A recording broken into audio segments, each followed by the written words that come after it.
En marzo de 1967, un ingeniero civil llamado Fernando Salazar desapareció durante la construcción de la Línea 1 del Metro de Ciudad de México.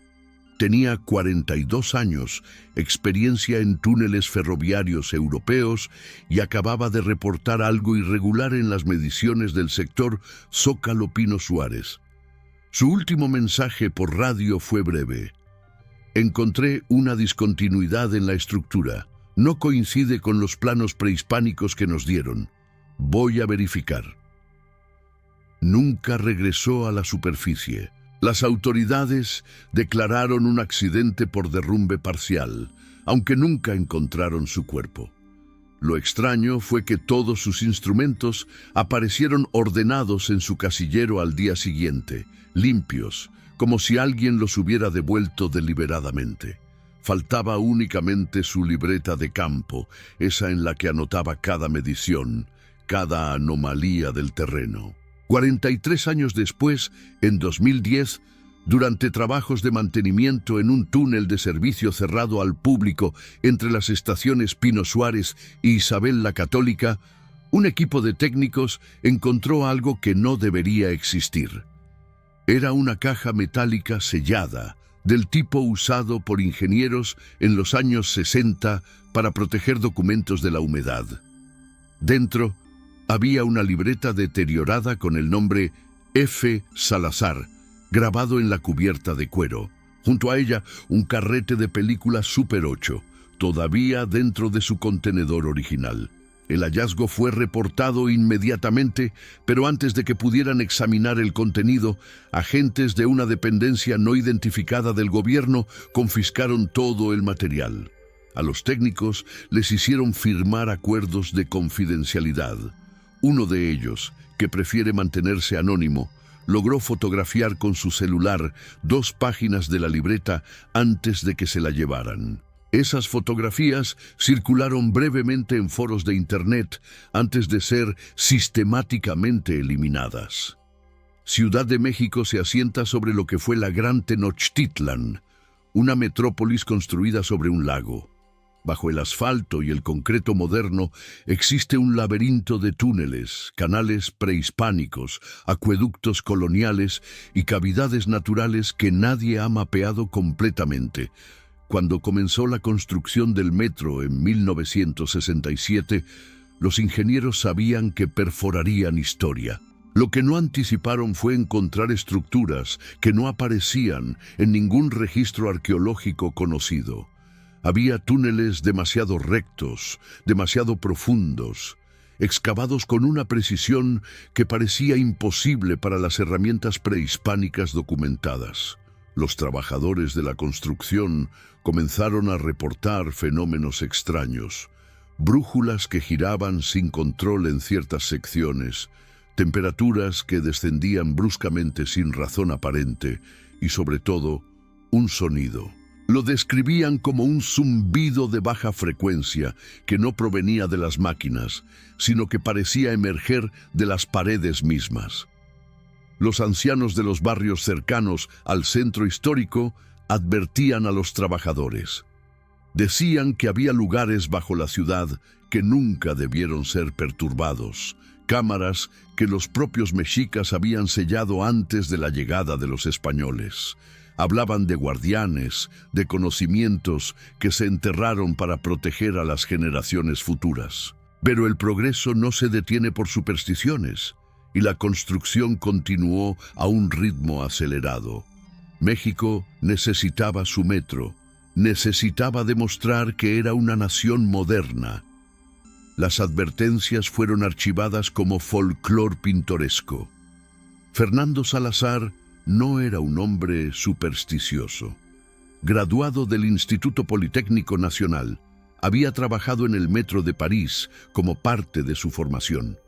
Conocía la geología, entendía la ingeniería de túneles, confiaba en los números. Por eso sus últimas anotaciones resultan tan perturbadoras. En las fotografías que circularon brevemente se pueden leer fragmentos escritos con una caligrafía cada vez más irregular. Las mediciones no tienen sentido, La densidad del suelo cambia cada hora. Es como si la Tierra se moviera, pero no hay actividad sísmica. Y más adelante, encontré la entrada. No está en ningún plano. Es anterior a todo. No debería existir a esta profundidad. El día de su desaparición, Salazar bajó solo a una sección restringida del túnel. Su equipo estaba programado para seguirlo 30 minutos después, pero cuando llegaron no había rastro de él. Lo que sí encontraron fue su linterna funcionando, colocada en el suelo apuntando hacia una pared de roca aparentemente sólida. Y algo más. Marcas recién hechas en el suelo, como si alguien hubiera arrastrado equipo pesado hacia esa misma pared.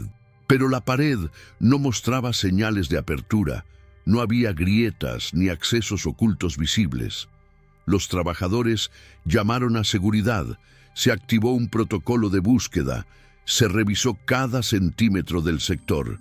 Fernando Salazar simplemente había dejado de existir. La empresa constructora, una firma francesa asociada con el gobierno mexicano, manejó el caso con eficiencia burocrática. Declararon un accidente laboral, compensaron a la familia y la construcción continuó. Pero internamente algo cambió. Se implementaron nuevas reglas. Ningún ingeniero podía bajar solo. Ciertas secciones quedaron marcadas como inestables, sin explicación técnica aparente, y se contrató personal de seguridad privada, que no respondía a la empresa constructora, sino directamente a una oficina gubernamental en Bucareli.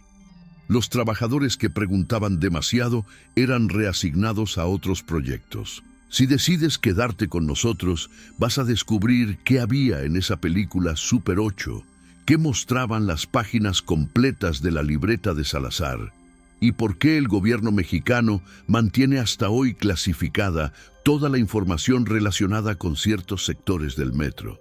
Suscríbete al canal, porque esta historia tiene un final que las autoridades no quieren que conozcas. Durante años, el caso Salazar fue una nota al pie en la historia oficial de la construcción del metro. Su nombre apareció brevemente en documentos desclasificados en los años 90, siempre asociado a accidente durante excavación. Pero algunos detalles nunca encajaron del todo. ¿Por qué un derrumbe que supuestamente mató a un hombre no dejó escombros? ¿Por qué sus herramientas aparecieron limpias y ordenadas después de su muerte? ¿Y por qué, si fue un simple accidente, el sector donde desapareció permaneció cerrado durante 3 años completos, mucho más tiempo del necesario para reparaciones estructurales? La respuesta comenzó a vislumbrarse en 2010, cuando aquella caja metálica emergió del olvido. Los técnicos que la encontraron notaron algo inmediatamente. Estaba en una zona del túnel que, según los planos oficiales, no debería tener cavidades laterales. Era como si alguien hubiera creado un pequeño nicho en la pared, depositado la caja y luego sellado parcialmente la abertura. El metal mostraba corrosión consistente con 4 décadas de humedad, pero el contenedor interno había protegido la libreta y la película. ¿Quién había colocado eso ahí? ¿El propio Salazar antes de desaparecer? ¿O alguien más después? Las 2 páginas fotografiadas mostraban esquemas técnicos mezclados con notas apresuradas. Había un dibujo de lo que parecía ser una estructura circular, con anotaciones sobre campos electromagnéticos anómalos y resonancia de baja frecuencia. En el margen, escrito con letra casi ilegible, se leía: "No es una tumba, es un dispositivo. Todavía funciona". La segunda página contenía números, muchos números, columnas de mediciones que un ingeniero que vio las fotos antes de que fueran borradas describió como lecturas de radiación, pero no del tipo nuclear que conocemos. El carrete de película Super 8 nunca fue visto por los técnicos. Fue confiscado demasiado rápido, pero uno de ellos recordaba haberlo sostenido brevemente, y notó algo peculiar. El carrete estaba casi lleno, lo que significaba que alguien había filmado varios minutos de metraje. En 1967, la película Super 8 era cara y se usaba con moderación. ¿Qué había visto Fernando Salazar que consideró tan importante como para documentarlo en película? Los rumores entre los trabajadores del metro nunca cesaron completamente. A lo largo de las décadas, técnicos de mantenimiento han reportado experiencias extrañas en ciertos túneles, siempre los mismos. Las secciones más profundas de las líneas 1, 2 y 3, especialmente cerca del centro histórico. Hablan de momentos en que los instrumentos electrónicos fallan sin razón, de zonas donde el aire se siente diferente, más denso, casi vibrante. Y está el sonido, ese zumbido de baja frecuencia que no aparece en ningún medidor acústico, pero que los trabajadores juran escuchar. Algunos lo describen como un motor lejano, otros como un cántico profundo. Todos coinciden en que provoca una sensación de malestar inexplicable. La doctora Elena Romero nunca creyó en misterios sin explicación. Geofísica de la UNAM. Había pasado 20 años estudiando la estructura subterránea de Ciudad de México, mapeando cavidades naturales y túneles artificiales con tecnología de radar de penetración terrestre. En 2015, su equipo recibió un contrato del sistema de transporte colectivo Metro para hacer un análisis completo de estabilidad en las líneas más antiguas. Era un trabajo técnico, rutinario, pagado con fondos federales. Lo que encontraron la primera semana no tenía nada de rutinario. Los datos del radar mostraban anomalías estructurales en 3 puntos específicos, todos ubicados entre las estaciones Zócalo, Pino Suárez e Isabel la Católica. Había cavidades que no aparecían en ningún plano, ni prehispánico, ni colonial, ni moderno. Pero lo verdaderamente extraño era la geometría. Demasiado regular, demasiado simétrica para ser formaciones naturales. Elena y su equipo solicitaron permiso para hacer una inspección física. Les fue denegado sin explicación.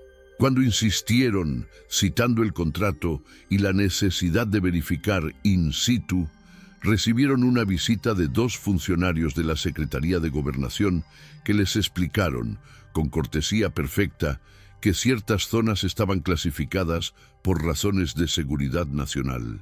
Elena no era fácil de intimidar. Conocía sus derechos como científica contratada por una institución pública. Conocía las leyes de transparencia.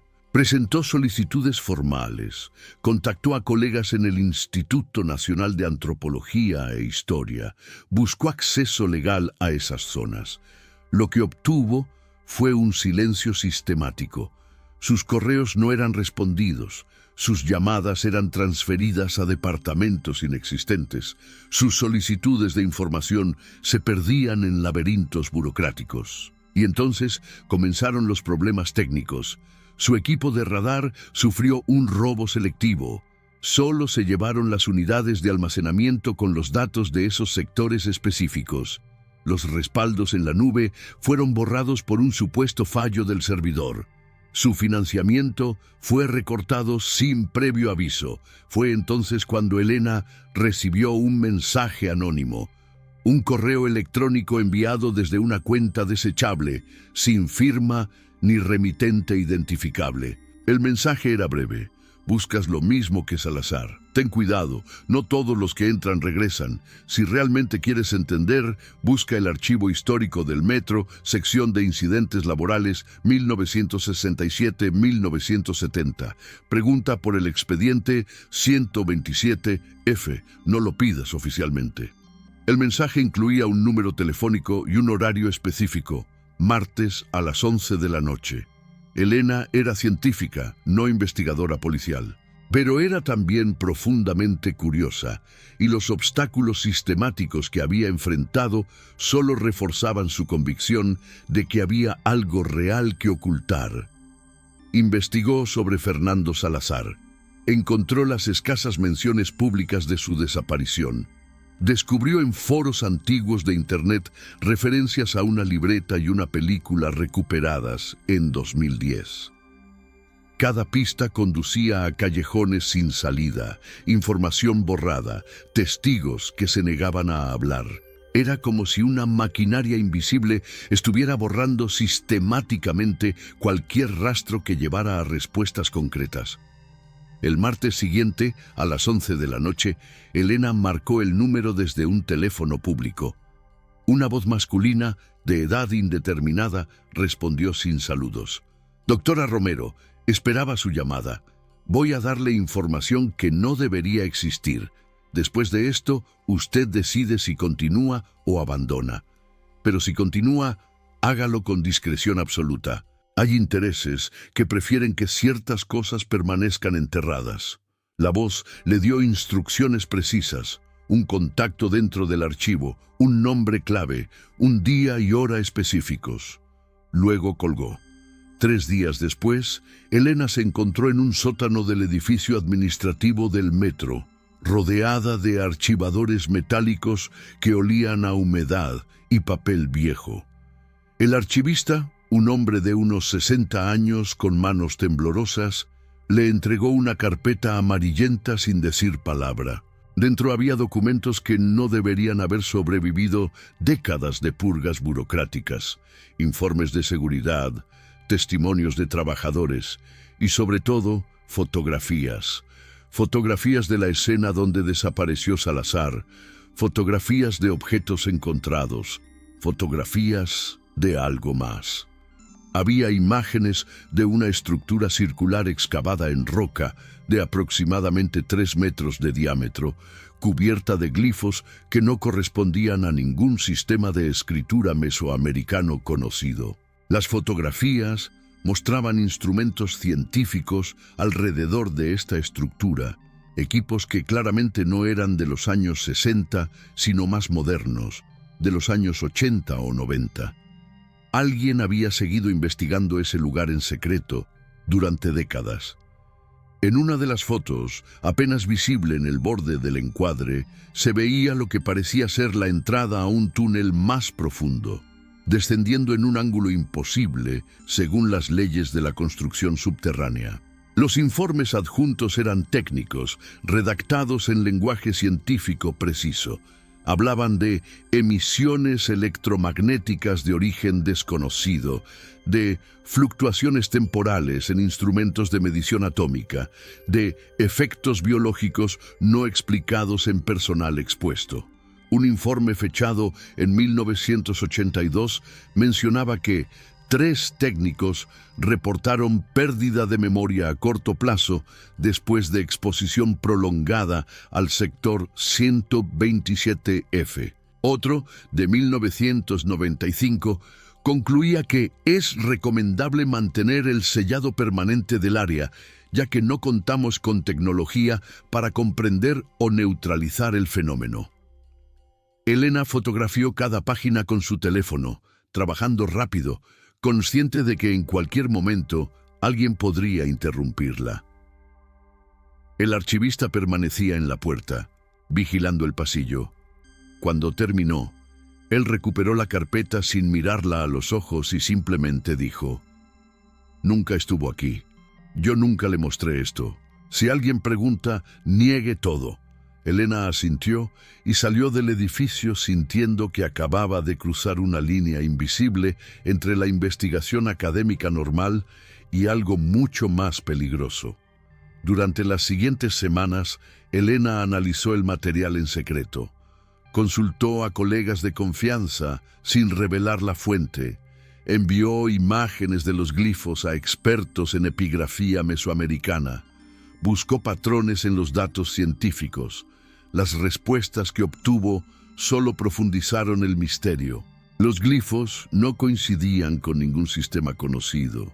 No eran mayas, no eran mexicas, no eran zapotecas. Un arqueólogo de la Universidad de Leiden sugirió que podrían ser anteriores a todas las culturas mesoamericanas documentadas, pero se negó a especular más sin contexto arqueológico completo. Las mediciones electromagnéticas mostraban patrones que un físico del CERN describió como imposibles con fuentes naturales conocidas. Parecen diseñados. Entonces, Elena tomó una decisión que cambiaría todo. Decidió intentar acceder físicamente al sector 127F.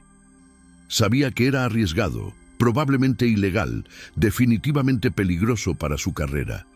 Pero la científica en ella no podía aceptar un misterio sin resolución, y la persona en ella sentía que había una verdad importante oculta bajo capas de secretismo burocrático.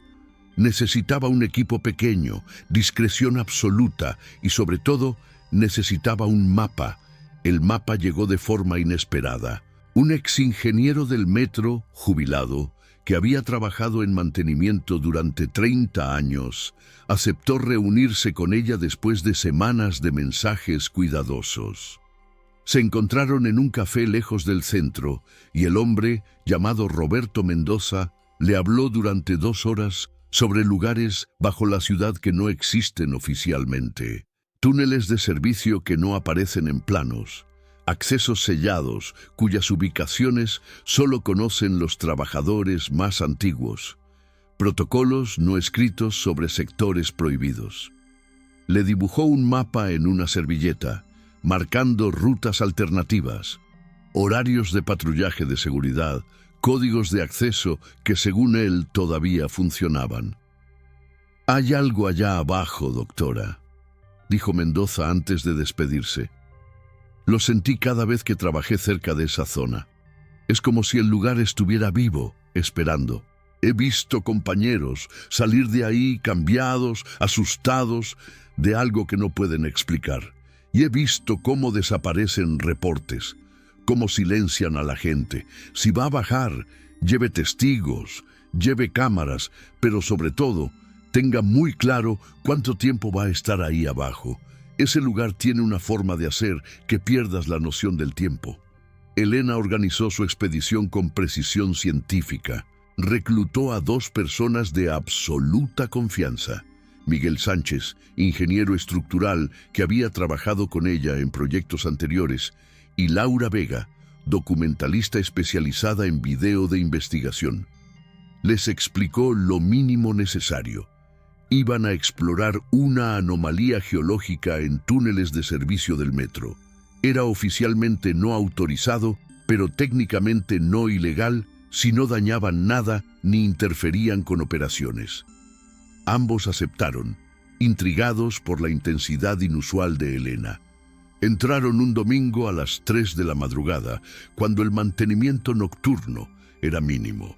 Usaron el acceso que Mendoza había marcado, una puerta de servicio en la estación Pino Suárez que daba a túneles técnicos raramente utilizados. Los códigos funcionaron. En 15 minutos estaban bajo tierra, descendiendo por escaleras metálicas que resonaban con cada paso, adentrándose en niveles del metro que ningún pasajero veía jamás. El descenso fue largo. Los planos que Mendoza había dibujado los guiaron a través de 3 niveles de túneles de servicio, cada uno más antiguo que el anterior. Las paredes cambiaban de concreto moderno a ladrillo colonial, y finalmente a roca excavada a mano con herramientas que dejaban marcas irregulares. El aire se volvía más frío, más húmedo, cargado con un olor a tierra antigua y algo más, algo metálico que ninguno de los 3 podía identificar. 40 metros bajo el nivel del metro operativo, encontraron lo que buscaban, una sección de túnel que terminaba en una pared de concreto obviamente moderna, completamente fuera de lugar en ese contexto de construcción antigua. En el centro de la pared había una puerta metálica con un candado industrial. Miguel examinó la cerradura con su linterna. Esto es relativamente nuevo, 10, quizá 15 años. Alguien ha estado viniendo aquí. Laura filmaba todo meticulosamente, usando cámaras con visión nocturna para capturar cada detalle. Había montado un sistema de transmisión en tiempo real que enviaba el video a un servidor seguro en la nube, una medida de seguridad que Elena había insistido. Si algo salía mal, habría registro de lo que encontraran. Los metadatos de geolocalización funcionaban incluso bajo tierra, marcando su posición exacta. Tomó a Miguel 20 minutos forzar el candado. Cuando la puerta finalmente cedió, un aire diferente emergió, notablemente más frío, con ese olor metálico intensificado. Elena sintió algo más, una vibración de baja frecuencia que no se escuchaba, sino que se sentía en los huesos. Exactamente como habían descrito los trabajadores, las luces de sus linternas revelaron un espacio que no tenía sentido. Era una cámara circular de unos 12 metros de diámetro, excavada con precisión geométrica en roca sólida. Las paredes estaban cubiertas de glifos, los mismos que Elena había visto en las fotografías del archivo, pero ahora podía apreciar la magnitud. Cientos, quizá miles de símbolos, dispuestos en patrones concéntricos que parecían seguir alguna lógica matemática. En el centro de la cámara había una estructura que Elena tardó varios segundos en comprender. Era un objeto cilíndrico de aproximadamente 2 metros de altura y 1 metro de diámetro, hecho de un material que parecía piedra, pero reflejaba la luz de las linternas de forma irregular, como si su superficie cambiara constantemente de textura. Alrededor del cilindro, equipo científico moderno, sensores, cables, una consola de computadora cubierta de polvo, pero claramente no antigua. Alguien había estado estudiando esto recientemente. Miguel se acercó a la consola. Todavía tiene energía. Hay un generador portátil conectado. Tocó el teclado y la pantalla cobró vida, mostrando gráficos de ondas, números cambiantes, registros de datos. Laura lo filmaba todo mientras Elena se acercaba al cilindro central, fascinada por los glifos que lo cubrían. Fue entonces cuando notaron el efecto en sus relojes. Elena miró su reloj de pulsera y vio que la manecilla de segundos se movía de forma errática, acelerando, desacelerando, a veces deteniéndose por completo. Miguel revisó su cronómetro digital y mostró la pantalla. Los números cambiaban en secuencias aleatorias. «Esto no es un fallo mecánico», dijo con voz controlada. «Hay algo aquí que está afectando el tiempo medido». Laura había dejado la cámara en un trípode para capturar la escena completa y estaba examinando las paredes. «Elena, tienes que ver esto».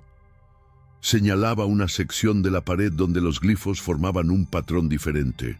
Entre ellos había algo que parecía una fecha, números grabados en un estilo que podría ser europeo. 1521, el año de la caída de Tenochtitlan. Pero los glifos alrededor de esa fecha no eran mexicas, eran los mismos símbolos incomprensibles que cubrían todo lo demás. Miguel había logrado acceder a los archivos de la computadora. Hay registros aquí desde 1998. Alguna organización, ha estado monitoreando esto durante más de 20 años. Los datos hablan de emisiones que llaman pulsos temporales, mediciones de algo que denominan distorsión local del continuo. Esto es lenguaje de física teórica, no de arqueología. Elena se acercó a Miguel y leyó sobre su hombro. Los archivos eran extensos, había años de mediciones, gráficas que mostraban patrones cíclicos, reportes que mencionaban incremento de actividad durante alineaciones planetarias específicas. Uno de los archivos más recientes, fechado apenas 6 meses atrás, concluía: «Recomendamos evacuación preventiva del sector si la próxima alineación coincide con actividad sísmica. Los modelos sugieren que el dispositivo podría activarse de forma autónoma». ¿Dispositivo? Laura había dejado de filmar y los miraba con expresión preocupada. «Están diciendo que esto no es un monumento o una tumba, que es una máquina». Antes de que alguien pudiera responder, el zumbido de baja frecuencia que habían estado sintiendo cambió. Se intensificó, se volvió audible, un sonido profundo que reverberaba en la cámara. Las luces de sus linternas comenzaron a parpadear. La pantalla de la computadora mostró una alerta en rojo. Secuencia de activación detectada. Miguel actuó por instinto. «Tenemos que salir, ahora». Comenzó a desconectar la cámara de Laura del trípode mientras Elena intentaba copiar archivos de la computadora a una unidad USB. El sonido crecía, las luces fallaban más frecuentemente, y entonces vieron algo que ninguno de los tres olvidaría jamás. El cilindro central comenzó a brillar. No era un reflejo de sus linternas, era una luminiscencia intrínseca, un resplandor azul verdoso que emanaba del material mismo. Los glifos en su superficie parecían moverse, reorganizarse, como si fueran líquidos en lugar de piedra tallada. El aire de la cámara se cargó de electricidad estática. Podían sentir cómo se erizaba el vello de sus brazos. Laura, que había recuperado su cámara, seguía filmando. «No se van a creer esto. Nadie va a creer esto». Su voz temblaba, pero mantenía el encuadre firme, enfocando el cilindro mientras la luz se intensificaba. Elena había terminado de copiar archivos y estaba a punto de sugerir la retirada, cuando notó algo más. En el piso, parcialmente oculto por uno de los sensores modernos, había un objeto que claramente no pertenecía al equipo científico. Se agachó y lo recogió. Era una libreta vieja con cubierta de cuero deteriorada. Incluso antes de abrirla, supo de quién era. En la primera página, con letra firme y clara, Fernando Salazar, ingeniero civil, enero 1967. Encontré su libreta. Elena apenas podía creer lo que tenía en sus manos. Salazar estuvo aquí, esto es lo que encontró antes de desaparecer. El sonido alcanzó un crescendo que les dolía en los oídos. La luz del cilindro era ahora tan intensa que apenas podían mirarlo directamente. Miguel gritó sobre el ruido: «¡Tenemos que irnos ya! ¡Este lugar no es estable!». Corrieron hacia la salida, Laura adelante con la cámara, Miguel en el medio, Elena atrás sujetando la libreta y la unidad USB. Detrás de ellos, el sonido cambió nuevamente, se volvió casi musical, una serie de tonos complejos que parecían formar un patrón, y entonces, tan súbitamente como había comenzado, se detuvo. El silencio fue ensordecedor. Se detuvieron en el túnel exterior, respirando agitadamente. Elena miró hacia atrás. La luz del cilindro se había apagado. Todo parecía normal nuevamente, como si nada hubiera pasado.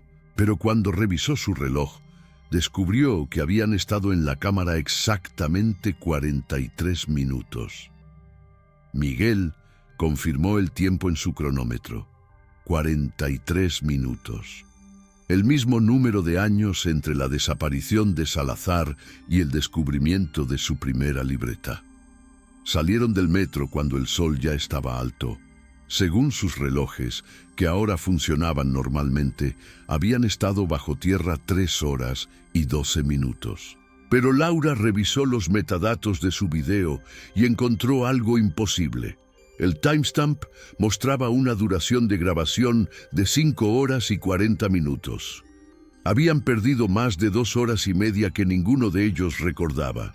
Se reunieron en el departamento de Elena, cerraron todas las cortinas y comenzaron a revisar el material. El video de Laura era extraordinario. Capturaba todo, desde el descenso hasta el momento en que el cilindro se iluminó. Pero había algo más. En los minutos que ellos no recordaban, la cámara había seguido grabando. Las imágenes mostraban la cámara circular desde ángulos que Laura juraba no haber filmado, acercamientos al cilindro que habrían requerido que ella se acercara mucho más de lo que recordaba hacer. Y en uno de los frames, apenas visible, el reflejo de una figura en el material del cilindro. Una figura que no era ninguno de ellos tres. Elena abrió la libreta de Salazar con manos temblorosas. Las primeras páginas eran anotaciones técnicas normales, mediciones de túnel, cálculos estructurales, notas sobre composición del suelo. Pero a partir de la página 20, el tono cambiaba. Encontré algo que no debería existir. Una cámara que no está en ningún mapa, ni mexica ni colonial. Los glifos en las paredes no son decorativos, son ecuaciones. Estoy seguro de ello. Ecuaciones que describen algo que no puedo comprender completamente, pero que tiene que ver con tiempo, con ciclos, con algo que ellos llamaban el guardián del momento. Más adelante, la caligrafía de Salazar se volvía más apresurada. He estado viniendo solo durante una semana. No puedo decírselo a nadie. Pensarían que estoy loco. El cilindro reacciona a la presencia humana. Lo he visto brillar. He sentido cómo el tiempo se vuelve elástico cerca de él. Ayer perdí 3 horas sin darme cuenta. Entré a las 2 de la tarde, salí y eran las 5, pero en mi reloj solo habían pasado 20 minutos. Esto es tecnología, no magia. Alguien construyó esto con un propósito. La última entrada legible era escalofriante. Entiendo ahora por qué lo sellaron. No es una tumba, es una prisión. Pero no está encerrando algo del pasado, está encerrando algo del futuro. O quizás ambos tiempos son lo mismo en este lugar. Voy a llevar esto. Si no regreso, que alguien encuentre esta libreta y entienda, no abran el cilindro. No lo activen completamente. Lo que contiene no debe ser liberado. Los mexicas lo sabían. Por eso lo sellaron. Por eso enterraron el conocimiento de su existencia. Miguel leía sobre el hombro de Elena. Habla como si el cilindro contuviera algo, como si fuera un contenedor, no un monumento.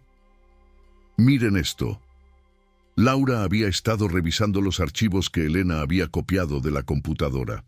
En la pantalla mostraba un documento titulado Proyecto Cronos, Informe 2019. El texto era denso, lleno de terminología científica, pero el resumen ejecutivo era claro. El objeto central presenta propiedades consistentes con un mecanismo de contención temporal. Las emisiones detectadas sugieren que contiene una singularidad localizada, posiblemente un fragmento de materia exótica. El propósito de su construcción permanece desconocido, pero las evidencias apuntan a que fue diseñado como sistema de sellado, no de acceso. Las culturas prehispánicas que lo construyeron poseían conocimientos de física temporal que no deberían ser posibles con su nivel de desarrollo tecnológico documentado. Elena cerró los ojos, intentando procesar todo. Están diciendo que una civilización prehispánica construyó un dispositivo para contener algo relacionado con el tiempo, que lo enterraron bajo lo que sería Ciudad de México, que ha estado ahí durante siglos, quizás milenios, y que el gobierno mexicano lo sabe desde al menos 1967. Y están diciendo, añadió Miguel señalando otra sección del documento, que el dispositivo está fallando. Miren aquí, las emisiones han incrementado un 32% en los últimos 5 años. El sellado original muestra señales de degradación. Si la tendencia continúa, estimamos que para 2025 el dispositivo podría sufrir un colapso de contención catastrófico. Laura dejó de revisar archivos y los miró. 2025. Eso es ahora. Estamos en 2025. Durante las siguientes semanas, Elena intentó publicar sus hallazgos, contactó a revistas científicas, medios de comunicación, colegas académicos. Nadie quiso tocar el tema. Las revistas científicas rechazaban el material por falta de contexto verificable. Los periodistas se mostraban interesados inicialmente, pero después de hacer algunas llamadas, dejaban de responder sus mensajes. Un editor de un periódico importante fue honesto. Recibí una llamada de Gobernación. Me sugirieron muy educadamente que esta historia no era conveniente para el interés público. Lo siento, doctora, pero no puedo arriesgar el periódico por esto. Entonces comenzaron los problemas serios. Elena llegó a su oficina en la UNAM y encontró que sus credenciales de acceso habían sido revocadas. Le informaron que había una auditoría administrativa de su departamento y que temporalmente estaba suspendida con goce de sueldo. Miguel fue reasignado a un proyecto en Monterrey con tan poca antelación que tuvo que mudarse en una semana. Laura descubrió que sus cuentas en la nube habían sido hackeadas y todo el material del video había sido borrado, incluyendo los respaldos. Pero habían sido precavidos. Elena había hecho copias físicas, había guardado la libreta de Salazar en una caja de seguridad, había enviado copias de archivos a contactos internacionales. El gobierno podía presionarlos, pero no podía borrar completamente lo que habían encontrado. Una noche, Elena recibió una visita. 2 hombres en trajes oscuros, identificaciones de una agencia gubernamental que ella nunca había oído mencionar. Fueron corteses, profesionales, completamente inflexibles. Le explicaron que había interferido con un proyecto de seguridad nacional clasificado, que el material que había sustraído era propiedad federal, que publicar cualquier información al respecto constituiría un delito grave. Le ofrecieron un acuerdo: devolver todo el material, firmar un acuerdo de confidencialidad y a cambio no enfrentaría cargos y su carrera profesional no sufriría más daños. Elena les preguntó directamente: ¿qué hay realmente bajo el metro? ¿Qué es ese cilindro? Uno de los hombres sonrió sin humor. Doctora Romero, hay cosas bajo esta ciudad que son más antiguas que cualquier civilización conocida. Cosas que no entendemos completamente.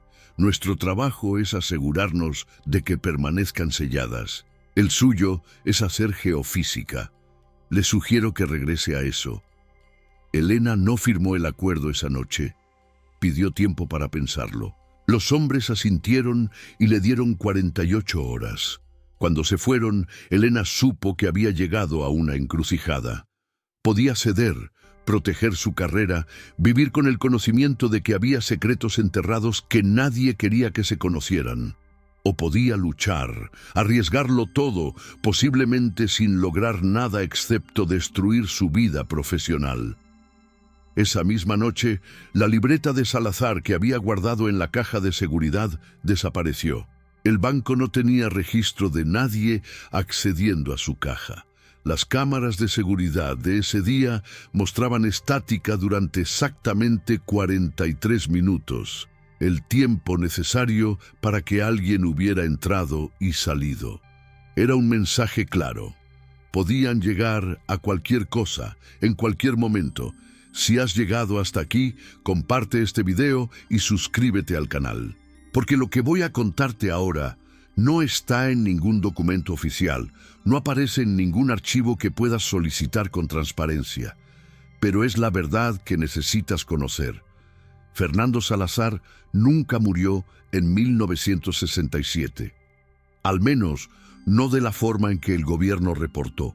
2 meses después de que Elena devolviera el material bajo presión legal, recibió un paquete sin remitente. Dentro había un sobre amarillento y una nota escrita a mano. La nota decía simplemente: necesitaba que alguien supiera. Ahora ustedes saben. Tengan cuidado.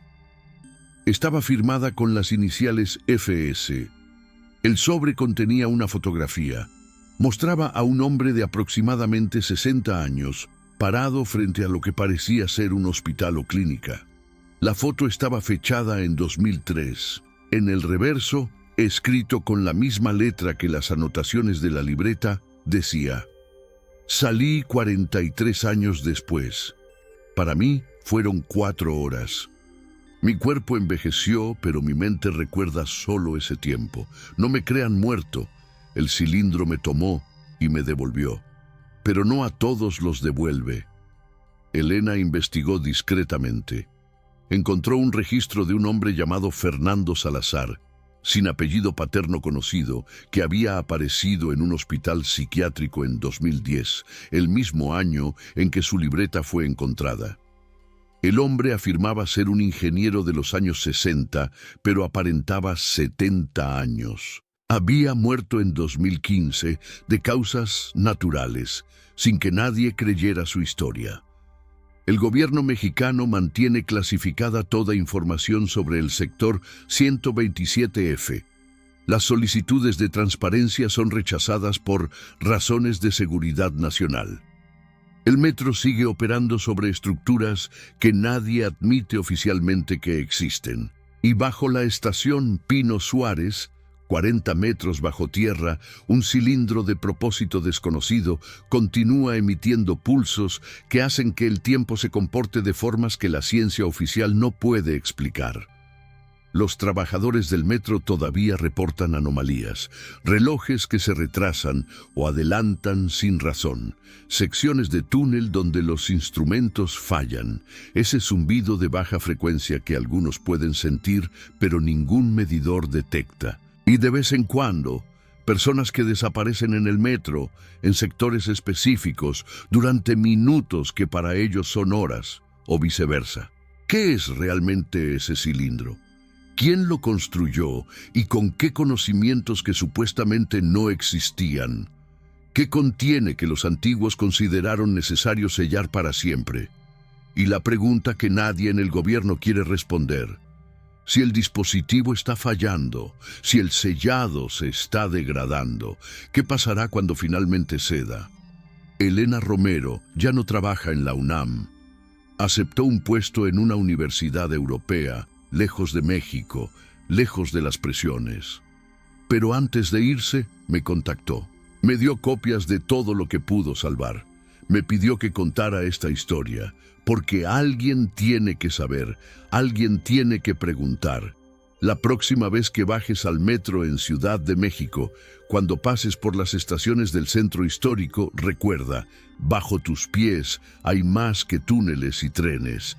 Hay secretos que han estado ocultos durante siglos, secretos que el tiempo mismo parece proteger, y quizás, solo quizás, hay algo esperando, algo que fue sellado hace mucho tiempo, algo que no debería ser liberado. Pero ¿qué pasa si ya no pueden contenerlo?